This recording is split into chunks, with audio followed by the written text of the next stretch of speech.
everybody's learning and working together and having fun being here in the gym, and that's what it's all about.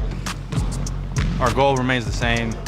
We want to win the whole thing. I think each day, though, we got to build towards that. Hey, as we're getting loose, we're locked in. Our technique is great. Our communication is great. We're reading the game. Here we go. Ball, ball, ball, ball, ball, ball. I'm here. It's everything I imagined. The environment has been off the charts. It's been good vibes. We've been having great days of practice. Hey!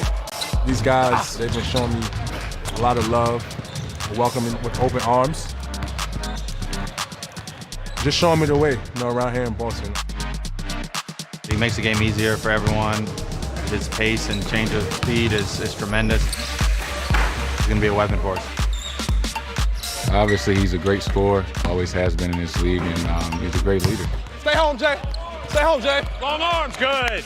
Good job, Jason and Kemba. There's a right play to make every time. Just keep making it. Just keep making it. Defensively, I think that's what we got to hang our hat each and every night.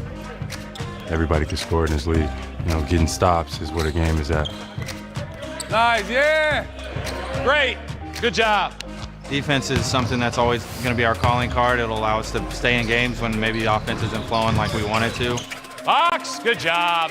Good job. Good job, Gordon. Get into his legs. Defense is all about having pride and sacrificing yourself for the betterment of the team. And, we have guys that are willing to, take that step.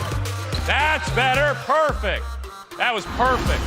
Special thanks to the Celtics for that all-access look. Boston has the best record in the East and the second best record in the league. They won 10 straight games in the midst of a 5-game road trip right now. Brendan, the C's have won 2 of their first 3 games out west. Are they essentially playing with house money the way that they started the season? I know how difficult it is for the East Coast teams to take that first trip out west, and they seem to be rolling right now, even with that. Yeah, I think that the Celtics are definitely playing with house money because this year there are no expectations. Last year, everybody thought, and I was one of the teams one of the people that thought this, these Celtics are ready to make the run. They're going to the NBA Finals. This is the only team that can possibly challenge the Golden State Warriors. They're going to be so much better with Kyrie and Gordon Hayward. Well, guess what? That didn't happen. Things didn't gel. And I think the pressure to a certain degree caused this team to implode. This year, you bring in Kemba Walker, a different style leader than Kyrie. I think his style of leadership fits in better with the young guys. But more importantly, everybody gets to just flow underneath the radar. Everybody's talking about Milwaukee and the 76ers. And quietly, the Celtics are just going on about their business, having a very good season. And I think that's just the way they want it. They don't want their young guys having this undue pressure of supposedly being the next it team. This year is real calm, cool, and collective. Isaiah, to that point, when I look at what Jaylen Brown is doing, I mean, here's a guy that you've had on your radar since before he got into the league, averaging career highs in points, minutes, shooting percentage, shots he's taken. All of those things are up and headed in the right direction. What are you seeing from him and how he's having this breakout season so far?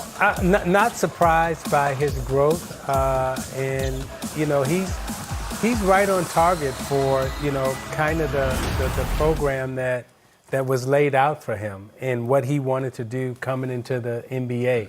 He knew he wanted to learn, he wanted to mature, he wanted to get better, and he really plotted and planned out his career in terms of stages, how he wanted to be, what type of player he wanted to be, how he wanted to be perceived in the community, educationally, how he wanted to be involved in the union.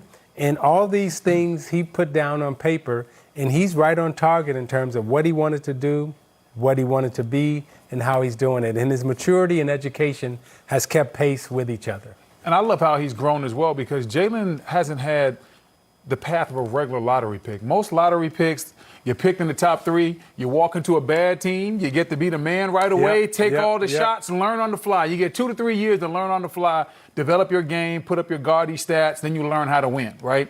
Not Jaylen Brown. He walks in, his team has already won 50 games. Big plus. Instead of getting a chance to play his rookie year, he has to sit, watch, learn. So the fact that he was patient, didn't let any of that rattle him, and then continue to grow throughout the process, and he's here now, it tells me a lot about who he is and how he's had to persevere because, Zeke, it's tough. When you know you can play a certain level, and all the guys in your draft class that are drafted early, they getting a chance to play every night, and you sitting there watching, you have to have a certain level of mental calmness to be able to stay in the right mind frame. I remember when he got drafted, I said to him that the best thing that could ever happen to you is being drafted by the Celtics, because it's the tradition of the Celtics, and not only the tradition of the Celtics in terms of who they are, what they mean in the league, but the people who are around the Celtics organization. He will have the access to Danny Ainge on a daily basis, who has won championships. McHale's still around. You know, John Havlicek was still around at during that time. Cousy was around. I mean, you got Tommy Heinz in there. You got Cedric Maxwell there. So, you know, the knowledge base that he had access to, that he was able to actually every single day see or talk to one of those, you know, historical players being involved in Boston. I think it was great for him, and he picked up the education. He's learning, and he's not only learning, but he's also applying what he's learning. You know, that's a great point, Isiah, when you talk about culture and trying to have that championship caliber culture. The difference between, let's say, Kyrie Irving, who has won a championship, and bringing in Kemba Walker, as far as buying into that as a team, you see the growth of Jason Tatum and Jaylen Brown in the same season. Brendan, is it too much to say that Kemba Walker, in the way that he approaches the game, gets some sort of credit for that? I think Kemba Walker gets credit for bringing stability into that locker room. Kyrie's is a great player, but he never really had to be a leader. At Duke, he didn't have to be the leader because he was injured. Then on those young Cleveland teams, they were trying to figure it out. Then LeBron James came. He never had to be a leader. Kemba Walker had to be a leader from day one. Yep. He was a leader when he was in college because he went multiple seasons. He was a leader at UConn on that team that went to the Final Four. So Kemba has had more opportunity to lead. Doesn't mean that Kyrie will never be a good leader, but right now he's trying to understand what that is. Kemba already understands what being a leader is. He brings that to the Boston locker room. He's consistent. I played with both of them. Kemba's the same every day. He is a straight line. And at the same time, when he talks to guys, he understands what you need. Yeah. He understands if you might need to get a foot in your behind, but when I talk to Zeke, I might have to talk to him a little bit differently. Yeah. That's all part of leadership, and it doesn't happen overnight. I think Kemba brings that to that locker room and helps stabilize that locker room.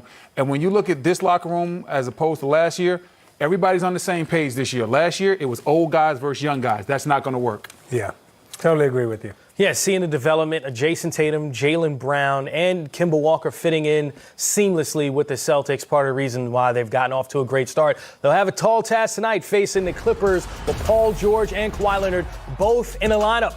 Ben Simmons in the Philadelphia 76ers taking on the New York Knicks. That's a 7 o'clock start. You're watching the warm-up presented by Ford.